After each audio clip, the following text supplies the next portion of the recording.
आज हम निवेदन नहीं कर सकते हैं, किसी के ऊपर ज़ोर ज़बरदस्ती से हेल्प कराना हमारे कोई बस में नहीं है, लेकिन हम एक अपील कर सकते हैं, गुहार कर सकते हैं। 3 अक्टूबर की वो रात, जिस रात के बाद एक किसान परिवार का बेटा जो शहर में अपने सपनों को पूरा करने के लिए आया था, लेकिन उसे क्या पता था कि एक आरपीएस जब्बर सिंह चारण की गाड़ी से टक्कर होने के बाद आज वो एम्स में ज़िंदगी और मौत की जंग लड़ रहा है और वो तकरीबन 2 महीने से उस टक्कर के बाद कोमा में। आप अनुमान नहीं लगा सकते कि उस पिता पर क्या बीत रही होगी जिसके दोनों ही बेटे बीमार हैं। बड़े बेटे की बात करें तो बड़ा बेटा महाराष्ट्र में काम के दौरान बीमारी से जूझ रहा है और छोटा बेटा जिसे एक आस के साथ पिता ने भेजा था कि मेरा बेटा, अगर बड़ा बेटा उसका हम इलाज करवा देंगे, छोटा बेटा अगर किसी भर्ती में अगर लग जाए तो हमारी आर्थिक स्थिति जो है वो शायद ठीक हो सकती है। लेकिन उस किसान परिवार के पिता को क्या पता था कि उसके दोनों ही बेटे जो आज बीमारी से लड़ रहे हैं। और इस वक्त मैं जोधपुर के एम्स अस्पताल में हूँ, जहाँ पर 20 वर्षीय ओम सिंह आरपीएस जब्बर सिंह चारण की टक्कर के बाद वो तकरीबन 2 महीने से कोमा में है। और अभी अगर बताएं तो आप वीडियोस में देख ही रहे होंगे कि किस तरीके से उनकी माताजी जो है वो उसके पास ही बैठी हुई है, बस रात दिन यही आस लगाए बैठी है कि एक दिन मेरा बेटा उठकर खड़ा होगा और मुझे माँ कहकर बुलाएगा। और आप उनकी बेबसी देख ही रहे होंगे कि एक माँ जो बस यही दिन रात बस यही आस लगाए बैठी है कि मेरे बेटे ठीक हो जाए, चाहे काम करे ना करे बट मेरे बेटे ठीक हो जाए। एक आरपीएस जब्बर सिंह चारण की टक्कर के बाद एक किसान परिवार का उनकी आर्थिक स्थिति जो है उसकी आप अनुमान नहीं लगा सकते हो कि आज वो इस एम्स अस्पताल में किस तरीके से इलाज का जो है वो भुगतान कर रहे हैं। एक खेतीबाड़ी करके अपने बेटे का इलाज करवा रहे हैं और इन इलाज के दौरान इन 2 महीने में कोई भी व्यक्ति उनकी मदद के लिए आगे नहीं आया। मानवता ही सबसे बड़ा धर्म होता है। क्या हमारा ये कर्तव्य नहीं बनता कि हम ओम सिंह की मदद करें? उसके लिए हम एक सहायता का कदम बढ़ाएं। जहाँ पर बड़े बड़े नेता, दिग्गज नेता, ऐसे बड़े बड़े कई एक्सीडेंट होते हैं, उन्हें 20 लाख, 15 लाख, 10 लाख ऐसे ही डोनेट कर देते हैं। लेकिन ओम सिंह जो 2 महीने से कोमा में है और उनके पिता वहाँ पर खेतीबाड़ी कर रहे हैं। अभी उनके पिता यहाँ हॉस्पिटल में भी मौजूद नहीं है, क्योंकि उन्हें पता है अगर वो खेतीबाड़ी नहीं करेंगे तो इनके बेटे का इलाज कैसे होगा, इनके बेटे का इलाज का बिल कौन भुगतान करेगा। क्योंकि मानवता जो है वो आज हमें नहीं नज़र आ रही है, क्योंकि 2 महीने से ओम सिंह इसी अस्पताल में है, कोई भी सहायता का कदम वो आगे बढ़ाने नहीं आया है। और ओम सिंह के चचेरे भाई स्वरूप सिंह जो है वो हमारे साथ है। तो सर क्या कहेंगे आप? मैं कहूँगा कि 3 तारीख को रात को जब एक्सीडेंट हुआ था तो इसको एम्स हॉस्पिटल में भर्ती करवाया था। उसके बाद में हमारे जो हॉस्टल के छात्र हैं, समाज के प्रतिनिधि हैं, उन्होंने धरना दिया था।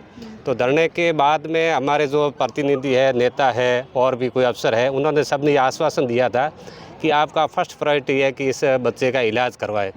तो इलाज के लिए लमसम 50 दिन हो गए करीबन। उसके बाद में यहाँ कई जनप्रतिनिधि आए, एक से बढ़कर विधायक से लगाकर मंत्री तक यहाँ आए और भी बड़े बड़े भामा साहब भी आए। लेकिन मेरे समझ में नहीं आ रहा कि हम 48 दिन से सोशल मीडिया पर और भी कई तरह के प्लेटफॉर्म पर हमने इसकी आर्थिक सहायता के लिए, मदद के लिए गुहार की। हाँ ठीक है, जो जिसकी सैलरी 15-20 हज़ार रुपये है, उन्होंने 1000, 1500-500 रुपये की हेल्प की, ऐसा हम नहीं कह रहे हैं। लेकिन वो हेल्प लमसम 2-2.25 लाख रुपये की हेल्प हुई है। उसका अकाउंट भी आप चेक करवा सकते हैं, कोई दिक्कत नहीं है। लेकिन जो इनका खर्चा है वो पर डे प्राइवेट रूम दे रखा है, उसका पर डे 1000 रुपये तो उसका रूम का किराया, बाकी मेडिसिन का अलग से है। तब ये इसके बड़े भाई है वो भी क्या महाराष्ट्र में थे और बीमार, अब ये रेस्ट में है और यहाँ पास में खड़े हैं। और इनके पिताजी की आजीविका मात्र एक कृषि है, कृषि में भी बरसाती खेती पर हमने कमिश्नर साहब से, कलेक्टर साहब से, मंत्री महोदय से हमने ये लिखित में भी दिया था कि आप वहाँ जाके इनके परिवार की आर्थिक स्थिति का आंकलन कीजिए, वहाँ आप ग्राउंड लेवल पे जाइए। तो सरकार की तरफ से कोई प्रतिनिधि वहाँ ग्राउंड लेवल पे नहीं गया। हमारी कोई झूठ है नहीं, आप वहाँ जाके आराम से देखिए, वहाँ साधन नहीं है, वहाँ पर नेट की व्यवस्था बहुत कम है। तो आज के इस विकसित भारत के अंदर भी ऐसी गरीबी झेल रहे हैं। तो मैं ये आम जन से ये अपील करूंगा कि आप थोड़ा थोड़ा करके बूंद बूंद से घड़ा भरता है, 50 रुपये, 100 रुपये, कोई ज़रूरी नहीं है कि आप बड़ी रकम डालो। तो इससे क्या बूंद बूंद से इसके परिवार की हेल्प हो जाएगी। और अब मुझे महसूस हो रहा है कि इस परिवार के लिए राम और राज दोनों ही रूठे हुए हैं तो मैं सरकार से भी अपील करूँगा कि इस बच्चे को कैसे करके संविदा पर नौकरी दी जाए। हमने कलेक्टर साहब को भी ज्ञापन दिया, मंत्री जी को भी दिया और कमिश्नर साहब को भी, जैसे कि इसको चपरासी की भी नौकरी दे दे तो कि ये अपनी आजीविका चला सके। और रही बात ओम सिंह की, तो ओम सिंह की हालात है वो अभी भी गंभीर बनी हुई है। मतलब वो कोई स्थिति का पता नहीं है कि ठीक होगा नहीं होगा, क्यों एक हाथ और एक पाँव हलचल नहीं कर रहा है और वो अभी भी कोमा में है, बोल नहीं पा रहा है। वो वास्तविक स्थिति आमजन से भी मैं कह रहा हूँ और भी प्रशासन कोई सुन रहा है तो उससे भी मैं ये अपील करूँगा कि आप ज़्यादा से ज़्यादा इसकी मदद करवाएं। हम तो ये चाहते हैं कि इस परिवार की आर्थिक मदद हो तो ये अपना घर यापन चला सके। बाकी तो भगवान से दुआ करे कि वो, हालांकि अपन ठीक नहीं करवा सकते हैं, वो तो डॉक्टरों के इलाज से भगवान ही करे, लेकिन आमजन है दुआ करे और इसकी छोटी मोटी हेल्प करके इस परिवार को थोड़ा संबल बंधाए तो इनको भी हिम्मत लगे कि भी हमारे साथ में भी कोई आम जन है, मानवता है। मतलब ये पिछले 2 महीने से देख रहे हैं तो ये मतलब बड़ा कोई ऐसा अधिकारी, बड़े कोई नेता, ऐसे कोई भामाशाह अभी तक आगे नहीं आया तो ये न्यूज़ पढ़ के छोड़ देते। मैं उससे आज हम निवेदन नहीं कर सकते हैं किसी के ऊपर ज़ोर ज़बरदस्ती से हेल्प कराना हमारे कोई बस में नहीं है, लेकिन हम एक अपील कर सकते हैं, गुहार कर सकते हैं। Thank you. जब आपने ये धरना दिया था तब धरने में आपको क्या आश्वासन दिया गया था? हमारे को धरने को ये आश्वासन दिया था कि आप पहले भगवान से दुआ करके ओम सिंह को बचाइए, उसके बाद में आप कहोगे जैसा कर देंगे, कोई दिक्कत नहीं। तो हम भी ये धरने प्रदर्शन में विश्वास नहीं करते हैं। कारण क्या है कि हमें भी पता है कि जो काम 2 लोग 1000 लोग जाएंगे तो भी 4 लोगों को मिलने देंगे प्रशासन, तो 4 लोग हमारे मौजूद जो बात करेंगे। तो हमने मतलब एक कलेक्टर साहब को भी 4 जने जाके मैंने कहा ज़्यादा हड़ताल करने से कोई मतलब, जो काम है अगर कलेक्टर साहब करना चाहेंगे या मुख्यमंत्री जी या मंत्री जी, विधायक जो भी करना चाहिए वो 5 लोगों से ही कर लेंगे। और हमें इतना पता होता कि भी सड़कों पे आना है तो हम सड़कों पे आ जाएंगे, कोई दिक्कत नहीं, सड़कों पे आने में कोई नहीं। भीड़ इकट्ठी करने से हम भी देखते हैं कि पूरा व्हीकल है, दूसरा भी आमजन भी डिस्टर्ब होता है। तो हम तो एक सामाजिक तौर से लोकतांत्रिक तरीके से, मतलब एक तो वो क्या पता नहीं, समझ नहीं पा रहे कि भी 3-4 जने आ रहे हैं, ये कोई दिक्कत नहीं, ये ऐसा नहीं है।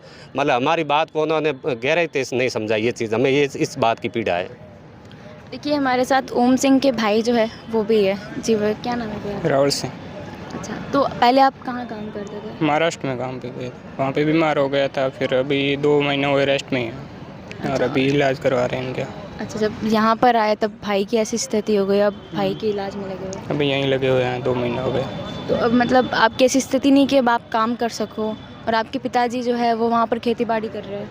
हाँ, वो खेती घर पे ही है वो, और मम्मी यहाँ है और मैं यहाँ। तो आप क्या सरकार से क्या गुहार लगाना चाहेंगे? आपके भाई की जितनी हो सके मदद करें। हाँ, जितनी हो सके उतनी मदद हो, हमारा भाई तैयार होकर जल्दी लौटे वापस हमारे बीच में, यही है। देखिए, ये आपने ओम सिंह के परिजनों की गुहार सुनी होगी कि करीबन हमें 2 महीने हो चुके, लेकिन कोई भी सरकार का प्रतिनिधि, ना कोई नेता आगे आया, ना कोई विधायक आगे आया, सब आते हैं मिलकर चले जाते हैं। जब ये घटना हुई तो उस घटना के बाद कई नेता भी आए, कई विधायक भी, आम नागरिक वो छोटी मोटी मदद कर रहे, लेकिन ना तो कोई नेता आगे आया, ना विधायक आगे आया। देखिए, मैं सभी देश भर के सभी देशवासियों से, आम जन से, सभी नेता प्रतिनिधिगण से, विधायक जी से यही गुहार लगाऊंगी कि ओम सिंह हमारा भाई है। वो आज इस स्थिति में है कि वो अपना सपना लेकर जोधपुर में आया था। उसे नहीं पता था कि वो जब शहर में आएगा तो उसकी ज़िंदगी इस अस्पताल तक सीमित रह जाएगी। तो देखिए, अब हम सभी का ये कर्तव्य होगा कि चाहे छोटी रकम से ही, पर छोटी, वो कहते हैं ना, बूंद बूंद से घड़ा बढ़ता है, छोटी छोटी रकम से हम ओम सिंह की मदद करें। उनके परिवार का आर्थिक स्थिति जो है वो उसकी सुधारी जाए। उसके पिता, जिनका दोनों बेटे उनके सहारे होते हैं, लेकिन आज दोनों बेटे बीमारियों से जूझ रहे हैं। तो देखिए, अब हम सब मिलकर उनके बेटे बनते हैं, उनके एक पिता का बेटा बनकर सभी साथ देते हैं। देखिए, इसमें अब आप क्या कहेंगे वो मैं ज़रूर बताइए, और ऐसे तमाम प्रकार की अपडेट्स के लिए द कटक के साथ जुड़े रहिए।